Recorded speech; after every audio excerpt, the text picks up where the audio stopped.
Welcome to Two Trick Pony, a twice-monthly podcast where we explore all the ways that people have found and cultivated their second tricks, from embroidery to entrepreneurship and everything in between. We're your hosts. I'm Melissa Betters. And I'm Clara Ma, and we thank you for joining us. Each week, we invite guests onto the show who have broken away from the expectations of their training, education, or CV to find fulfilling hobbies or even entirely new careers. We take a look at how cultivating a multifaceted self can lead you to community, connection, and confidence.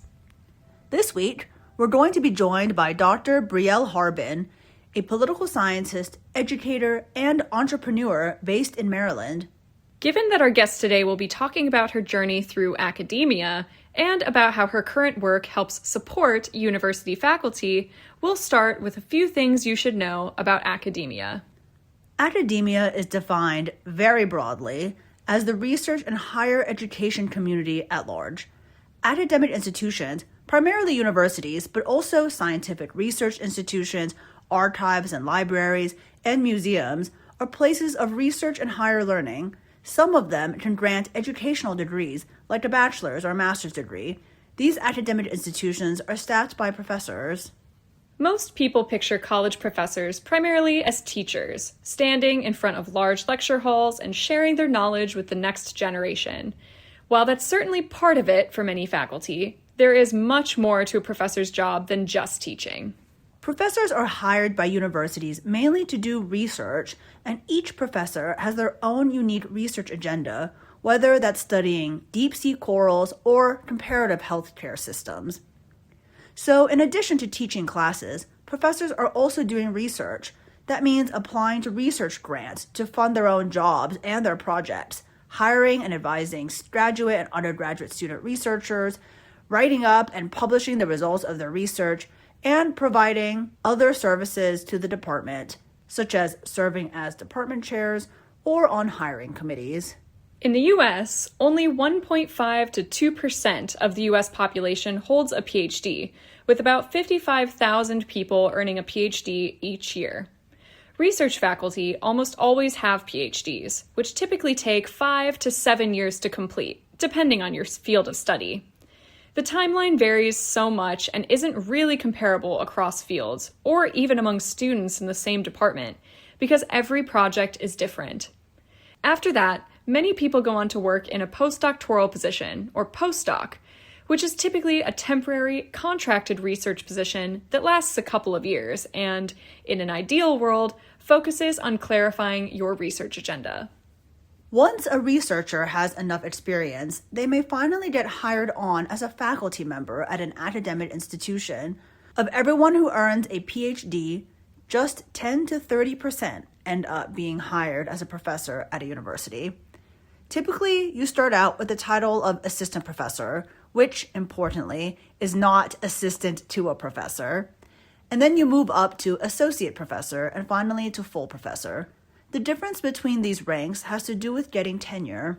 Tenure is a structure that offers faculty a semi-permanent position at an institution, ensuring academic freedom by protecting faculty from being fired or laid off for their research or what their research finds. Professors become eligible for tenure after about 7 years from when they were hired, what people in academia call the tenure clock. But it's not an automatic process. While tenure requirements vary between fields and across institutions, it may be granted to a professor if they have produced a sufficient number of research publications, secured enough grant money, advised enough students, done enough departmental service, and obtained enough glowing recommendations from people in their field and from their students. Once a professor gets tenure, they can usually consider themselves safe and secure in their positions for the foreseeable future, which is what makes our guest today and her journey so interesting. And with that, let's turn to our interview with Dr. Brielle Harbin, calling in from Maryland. Welcome, Dr. Brielle Harbin, to the Two Trick Pony podcast. Melissa and I are so excited to have you on. I'm so excited to be here. Thank you so much for the invite. I just love the concept. So I'm really excited to be in conversation with you two today. So for our listeners, can you give a brief intro of who you are and generally what we're going to be talking about today? My name is Dr. Brielle Harbin. I am a former tenured faculty member, political scientist turned education consultant. And today we're going to be talking about my pivot from being a tenured professor to a full-time entrepreneur. So I really want to understand what that was like for you. I mean, stepping away from a tenured faculty role, right, when a lot of people kind of look at that as the pinnacle of academia. Can you talk more about what that experience was like when you stepped away from that and what you learned from that? It was really jarring. To describe it, I'm trying to think about a couple of adjectives that I could use to offer it as an explanation. So I'll start off by saying that it wasn't out of the blue that I knew that I wanted to pivot into entrepreneurship. I had actually been doing some consulting on the side, and it was more so like I got related to my research. I would have a couple of places inviting me to do workshops, and then I discovered through this process of doing these workshops, this is a thing, and I kind of like it. So I already kind of had thoughts around wanting to think about the balance of how I was using my time prior to the decision. I will say that it came faster because of everything that just happened in higher ed. I was hired on a line that was now being politicized, and there were going to be some compromises that I was going to have to make in terms of teaching that I was not willing to make. Everything happened kind of quickly, but it wasn't surprising, I would say. Are you able to talk a little bit more about what happened in the academic environment for you and kind of the difficulties that you were facing? So I was hired on a line that was a race and gender politics. I'm a political scientist by training. I think I mentioned that. And I taught classes about identity and politics and American government. And when the executive orders came out, it was pretty swift because of the institution I was working at that, you have to kind of comply with this executive order because I was at a service academy. When I thought about what was going to be required in order to comply with what was being asked, just in terms of, the banned words and all these kind of things, it's kind of what was clear to me is I would have to be teaching a version of American government history, of politics, where I would just have to be contorting myself in ways that just I could not see myself doing that. And I would also have to change my research agenda. So that wasn't something that you just do easily after you have a career of 10 years with things. And I would say that one of the things that folks offered as an alternative is like, would you want to go to a different university? And one of the things that I realized because I had been doing consulting work was that some of the things that we were seeing are actually just bubblings up of things that had been happening. And so I think there's just some structural issues in higher ed that made it where I was like, okay, I'll just be picking a different set of problems. This is not about one institution. This is just about the work that I want to do is different than this. The way that I want to use my energy is different than this. And so that tension was already there just for my own journey through academia and learning what it actually is. And so I just had to make a choice. In your current entrepreneurial role, what sort of work are you doing? Can you talk a little bit about what the work is that you're working on now? So what I do is I partner with colleges and universities that are really trying to think about what it looks like to reduce faculty burnout and attrition, ironically, by helping them redesign the institutional conditions that are quietly like pushing people out in the first place. So when I think about that, I think about all of the different obligations and responsibilities that come with being a faculty member, and what does it look like to actually create a culture where the things that you say are the things that are important to the institution are actually the ways that people are evaluated, that they are supported in doing that work, and that there are actual ways where people aren't having to essentially reinvent the wheel to be able to do the thing that they were hired to do, and then also being evaluated. So that looks like a couple of different things, because of course a faculty role is teaching and research and service, but so I can talk more about that. But just in general, what I do is help institutions keep the brilliant people in, because we need, education is one of the most important things in terms of critical thinking, problem solving, meeting other people, all these things that have a democratic function. So you want people to stay, but we know that they're not just in higher ed, but in general, the education system, we're losing educators. So my work is really about how can we stop the bleeding? What does that look like? And I argue that it's really about institutional design. It's not vibes. It's not initiatives. You got to invest in people and institutions. And so what does that look like? I help people think through that.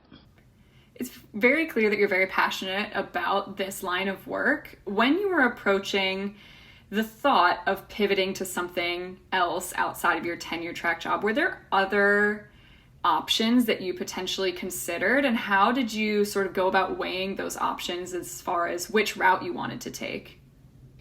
Yeah, I did think about, because it's just like a survival thing, right? Like another W-2 employee position. I thought about, do I want to work at a think tank? Do I want to do something that is similar in terms of research? Because I think what initially drew me to academia was the idea of, I'm highly curious and problem solving and thinking about social problems and bringing my curiosity to that type of research. So I did think about think tanks, but honestly, I thought I was going to be a lawyer until I worked at a law firm, and I realized, oh my gosh, cubicle life is terrible, and the paper cuts are even worse. So I just realized when I started getting into the weeds of, I think I read this job ad that mentioned, you have 4 weeks off, or we give you 3 weeks off. I don't know. I don't remember the details of it, but I just remember thinking academia, even though you are kind of constantly working, you do have more freedom over your everyday, week to week kind of ability to function. I was like, if I have to go into an office for 9 to 5, that is just going to be so stressful. So I knew that I probably, when I think about entrepreneurship, I think about it as a vehicle for freedom, in the sense that you can you have a more direct connection with your labor and how you're trading that for, money. And for me, sitting in an office for 40 hours, 60 hours, even if it's something like doing research, I was just like, I don't want to do that. And I also don't want to have to commute either. So. No, I think that resonates with a lot of people for sure. I mean, there are parts of being in an office that I enjoyed. I do generally to have lunch with colleagues, but it's just, even just being in traffic every morning. I live in a suburb of Baltimore, and so where I worked, I actually had to go through the Baltimore Tunnel. So I took the Key Bridge to work. And so my commute, when the Key Bridge went down, actually doubled. And my commute went from 42 minutes to sometimes, it could be 2 hours driving each way. These things start to affect your life too. You come home and you're tired, and, what's the point even if you love your job, if your family is not getting the best of you because you're just so tired. So yeah, the commute thing was a huge deal for me. So I wanted to ask, given that you stepped away from being a professor, but you're still engaged in the higher education community, but in a very different way, how has that changed your relationship with academia? Well, I think one thing, so I will note, so I am teaching a online class, so I still have a toe in the faculty life and teaching. One of the things that I see differently now is that, well, one, you just have like such a broader sense of how big the university is. So I'm now in community with instructional designers, faculty developers, understanding the difference between a dean and a provost and a, VP, all these different actors who have such different, I guess, stakes on the problems or perspectives on the problem, or even whether they think it's a problem, that it's been really, for me, really interesting to just kind of think through, how do I talk about this problem that I understand from an intuitive perspective, and just having the experience of seeing really talented people that I know who have fallen out of the pipeline. How do I translate that into things that everybody can care about? So for me, like when I have my writing communities, I am talking to individual faculty members about, I want to create space for you to actually reconnect to your work. There's a reason why you wanted to be an academic. And so I'll create space for you and like help you reconnect to your work. I do sense making sessions where I help people get clear on their ideas, but that's not compelling to someone who's thinking about attrition. So I have to use the language of faculty attrition and burnout to, think about, that same problem from a different perspective. And so I think just the fluency of like moving in between with language of who's in this room, what do they care about? You might care about the same thing, but you're talking about it differently. So bridging those disconnects has been, I actually just really enjoy that process. And that's probably just, the scholar in me that has always been interested in facilitating discussions and, having hard conversations and helping people show up to those. But yeah, that's, I think, one way that I think about things a little differently. Was there a moment when you realized, I'm like very good at this, like facilitating discussions, like bringing people in, understanding like the misalignments that they might be feeling? Is there something that like, kind of jumps out at you? I don't think that there is one specific moment, but I will say that in my entrepreneurial pivot, I've realized that there are things that are superpowers. Because I think one thing that people might mistake when they think about entrepreneurship. So ultimately, like, you need to solve a problem that people are willing to pay for. And that is ultimately what a business is. But when you think about, if you are a person who wants to make a pivot into entrepreneurship, like what I start a business about, like it could be a hobby, right? That's how some people think about it. But it also could just be something that you're really good at, that people like you take for granted, that people always say. So I remember when I was initially thinking about what would it look like for me to actually do my business full time, I was actually on a path of doing something that was more like I did it because I had been doing it, but I didn't necessarily think about it as like, oh, this is the thing that I want to do. I don't know if you've ever read the book, The Big Leap, but it's like the language of zone of excellence, which is like something that people celebrate you about, but it's not necessarily something that energizes you. So anyway, I decided that I wanted to just ask some friends and family who've known me for a long time, what are some things that I'm good at that maybe I don't like even think about because they're so ordinary to me, but they are things that are challenging for other people. And that was so interesting to me because there were some common themes that came up, but one of the things that for me was just really interesting is like, oh wait, people would pay for that? Like, I'm really organized. You want me to come in, get paid to organize somebody's closet and help them think about how to put things together in a way, like my mind works in systems. So that's not hard for me at all. But that process of just even thinking about what are the things that I could actually if I weren't just taking the path that I was already on that I could be good at. That was such an interesting exercise in and of itself.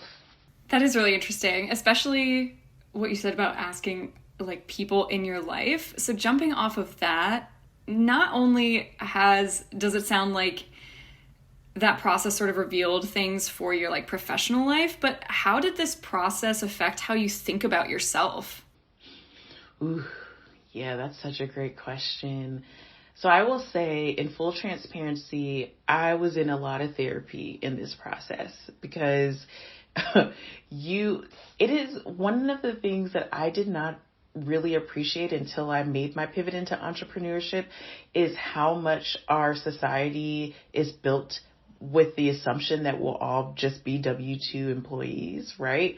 Even when you think about healthcare, most people don't even know how to get healthcare. You always get it through your employer, or like, I guess if you are someone who is on Medicare or Medicaid or something like that. But when you dare to bet on yourself, like the level of audacity that takes and the level of uncharted path that you are in. And I'm not trying to act like I was feeling that brave about it. It was more so like I was a little bit, pinned in a corner in the sense of, I know that I don't want to do this thing. And I know that I've also had this entrepreneurship thing going on, but it took a lot of like talking to my therapist, talking to people around me who really know me well. Also just, unlearning some of the things in academia. There's all these things that, invisible checklists in academia where you have to be this, you have to be that. You're constantly proving yourself. And one of the things that's honestly been the most surprising to me is how this pivot to entrepreneurship has been a process of me just returning to me. Like the child version of me that was, always had something to say. And, before I learned, be quiet because people don't like when you're outspoken or all those other things, like just returning to that version of myself. And then, I don't know, that was just, I didn't expect it to be that way, but that is just, it's just the truth. You've talked about how, you were feeling misalignment. And I think that if you feel like you're coming back to yourself, that is such a good sign that you are realigning your life with who you are and what you want to be doing. So it's really nice to hear that. And also I do think that, so for our listeners, Brielle and I overlapped for a bit when I was doing my grad school and Brielle was doing her postdoc. We also ended up realizing that we both went to the same undergrad, just at different times, which for some reason Smithies find each other. We do. And it's really, really nice to see that you just seem so much lighter and you seem so much happier. You mentioned that, as I think a lot of our listeners have heard in some of the other episodes, that therapy has been really important. What are some other resources that you leaned on when you were trying to think about how you were going to respond to some of these issues you were feeling while you were in your faculty position? Yeah, so I will say while I was a faculty member, I've always known that community is really important. And so that was always something that I intuitively did. So writing communities, like I built one in 2022 that has still been meeting even now. And ironically, that's kind of one of the things I do in my business too. So that was a really big piece of it. Finding other people. I think one of the most important things that I had to go through just in my journey was being willing to just be more open about what I was experiencing and learn the discernment of like, these are safe people and these are not safe people. And that's, you don't always get it right. But I think one of the most important things I had to do was just trust people more and be more willing to ask for help. And so it's funny that, Claire, we met at that time because I was still in a transition from when I was in grad school. My experience was kind of traumatizing, felt disoriented, and then, came into this postdoc and was just trying to get myself sorted and all of that. And so in all of that, I think finding people being willing to just be open. And, I think sometimes academia can be super transactional, but it's so important to not be that way, because you just need people. And that's not just in academia, that's anywhere. So that was a big piece of it. I will say, even in my entrepreneurship pivot, it's still about people. I have community. Now the community are just other entrepreneurs. And I think one of the things that I have become very clear about is that when you are returning to who you are and like what you're here to do, one, not everybody is going to understand that. And so for me, it's been a lot easier to just realize when people are supposed to be in my life, it doesn't feel hard. Like there can be natural disagreements, right? I'm not saying that there's zero conflict, but I mean just it doesn't feel hard because these are my people. And so I did a lot of reading. I think one of the best books that I read for my journey was the book Worthy. And it was so important to me to read that book because honestly, when you decide to bet on yourself, when you decide to do anything for yourself, you have to feel you deserve it. I wanted to ask you, Brielle, because so those of us in academia, we know that there are issues with faculty retention, and that, for instance, there is a very small percentage of faculty or tenure faculty who are Black women. And I wanted to ask you, did that affect your experience when you got tenure, about your decision and your thought process of whether you wanted to stay?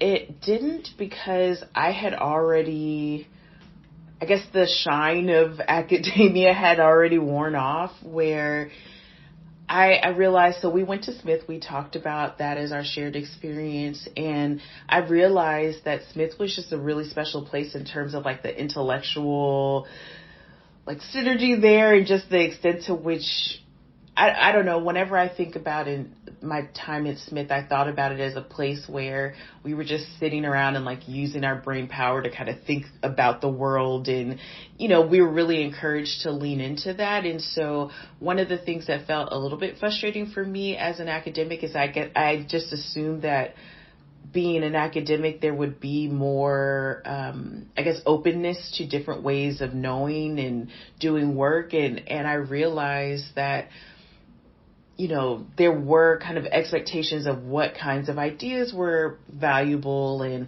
what topics were interesting. And they just didn't align always with what I was interested in doing. And that experience of just feeling like the work that you're doing is not like always respected, or people are thinking about it as not being as serious. It just felt frustrating for me. So my big thing is I wanted to earn tenure, but I knew even before I knew that I was going to, pivot into business, I knew that I just want to earn tenure because I want to say that I did it. But after that, who knows? So it's like, I'm not going to just stay here.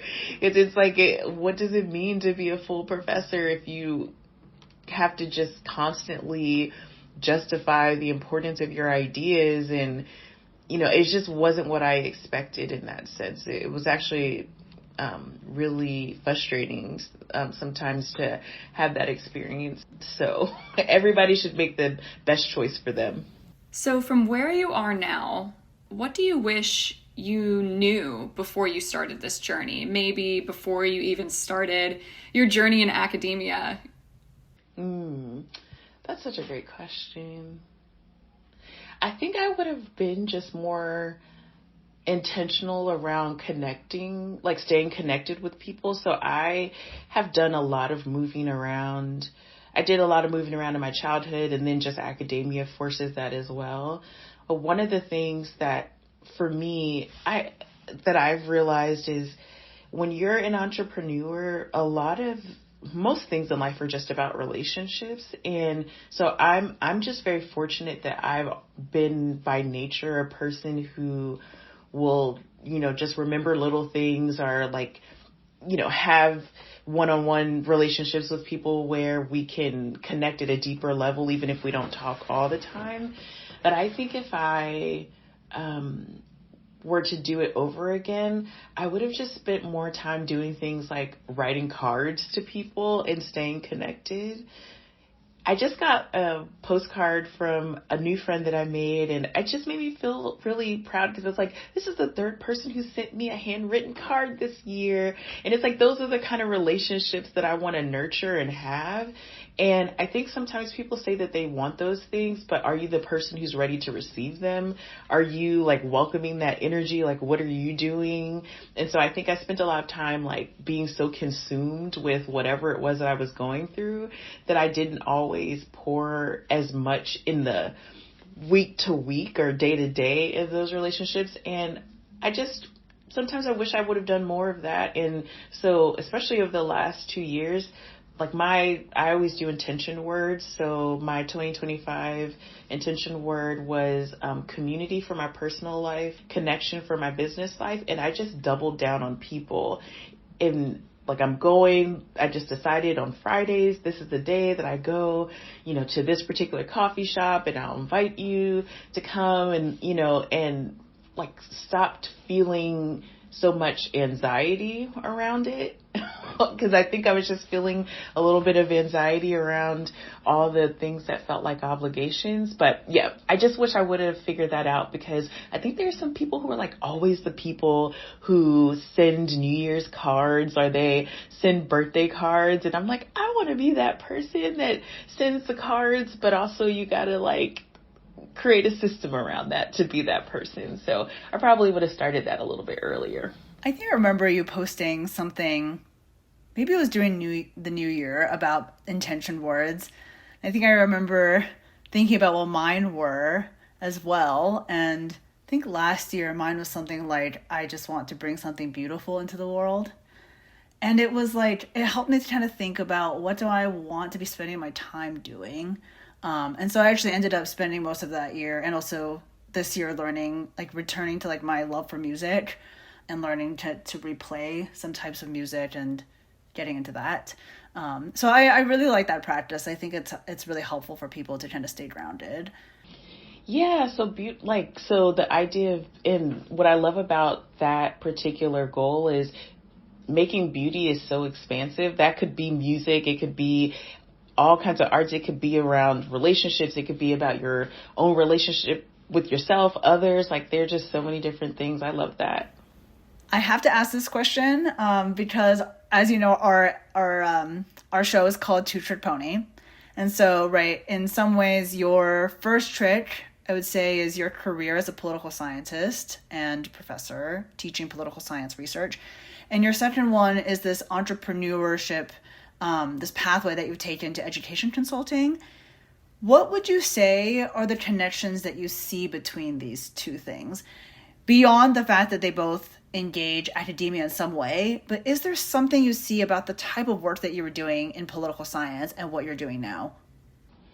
Yeah, it's all about people. Like, I've always been interested in people, and as a political scientist, I was studying power, trying to understand how people relate to one another. Now I'm doing the same thing, but now I'm just doing it within organizations and helping people hear one another. And, I was doing that in my teaching, where I was trying to teach my students not only the content of political science, but what does it look like to exercise intellectual humility, to show up to a conversation and actually listen. Those are the things that I'm doing now in my consulting, but now I'm just doing it with the adults. So for our listeners, could you talk a little bit about, one, what your current projects are? Can you tell us a little bit about the consultancy that you have? And then also, where do you see yourself taking this into the future? Are there goals or aspirations that you plan to work towards? Yeah, so what I'm doing most immediately is I literally build communities for faculty members to show up to do the work. And I say that I build writing communities, but really it's about helping faculty members get grounded in the work that they're doing. I think that sometimes we can just get into a survival cycle where we're just doing things, and we're doing things because that's the way they've always been done. But really, I think in this moment, we could be driven by fear because there is so much disruption. But what I actually see is that there might be actually a really powerful opening for people who want to have a vision of higher ed that's different. And so when I think about why I needed to step out of the classroom to be in my business, is that it was hard to be in the institution and working on it. But what I am really excited about in terms of the future is, some of these things like that I've mentioned around civic capacity and, these kind of things, whether we're talking about the enrollment cliff or AI disruption, I just think that like higher ed is really having to grapple with like, what are we doing as an industry? Like, what is the work that we're doing? And I think that one of the competitive edges that higher ed has is that you are literally bringing people who come from different experiences into shared spaces. And so one thing that AI is not going to be able to disrupt is like the ability to have a conversation with people. Like, what does it look like to actually talk to someone else, to disagree, all these kind of things. And so one of the things that I am leaning into and that I've been doing in my work is I call it civic courage. So the idea of like, you're going to understand on a biological level when you encounter something that is unfamiliar, that's different, like our body tells us to retreat, but civic courage is saying like, okay, let's lean in even when we know that it might be difficult. What does it look like to get people to lean in even when it feels there might be a feeling of threat, and to just show up to the conversations? And so I want to help institutions, like, what does it look like to actually just build around that particular capacity? Because at the end of the day, whatever discipline you're in, you're going to have to go into a workplace with other people. So we should kind of learn how to talk to one another and to be able to go through things. And so, that's something that I'm really excited about. One of my superpowers is I can sometimes hear what people aren't saying and just find that common ground. And so I'm just now doing that for organizations who want to, I guess, move past, if they're at an impasse, figure out what can we do to just get moving to do something different. In many ways, you have a perspective of higher education that is quite broad because, right, if you have the experience of being at a small liberal arts college and learning how that intellectual environment is built. You have the experience of being at a research university, which functions quite differently. And you also have the experience of being at a service institution, which is its own thing. And so, in a lot of ways, you have this very expansive view of higher education that I think for the general public is kind of all melts together. It's hard to see the differences, the problems of an R1, a research university that produces research that's the top kind of top line thing that they should be focusing on. It doesn't quite look the same as an undergraduate focused institution, but that's not obvious to people. And so I can see that you would bring a really helpful broad perspective about what does a research institution do well? What does an undergraduate institution do well? Especially one that I think I speak for both of us when I say like Smith had a really strong intellectual environment and really cultivated that in a way that is, I think, pretty unique. I couldn't agree more. I'm actually doing a workshop around, because I think what's underneath what you're saying is the idea that a lot of times when people think about R1 versus teaching university is that research and teaching have to be competing with one another, which is something that I just know that's just not true. Like, it doesn't have to be that way. Like, if you are a researcher who teaches, if you have to explain your field's concepts to a student, if people don't understand, or if your concepts aren't clear, like that's actually saying something about the knowledge you've created, right? And also, if the assumptions that you are making about a particular problem or research question, they don't hold with your Gen Z students, maybe that's saying something about generational differences. Or if you went to grad school in the South, but now you're in the Midwest and, students are really interfacing with your work and your ideas and you're syllabi in a different way, that says something about context. So I just think that people are sometimes too narrow about how they think about how these feed one another. Because for me, this is just also because I publish in teaching and learning and in political science, but I have 3 papers that were literally they were political science adjacent, but I just learned stuff and observed things from watching my students grapple with things and having to explain things, and them not taking the ideas just because I said them is true. Where it's just oh wait, hold on, let's push back on what we think we all know here. If we as a field all agree on it, but everybody else is wait a minute. So before we wrap up the interview, where can people find you and your work? So if you are a fellow academic, you can find me on my Substack, Notes from a Work Friend. And the idea there is if you are an academic and you are interested in all the things that I've just talked about, I am every week on Wednesday morning publishing around different issues of teaching, research, what it looks like to show up in the discipline and whatever your discipline is, and wanting to do more aligned work and not just have your career come at the expense of your well-being. So I talk about that.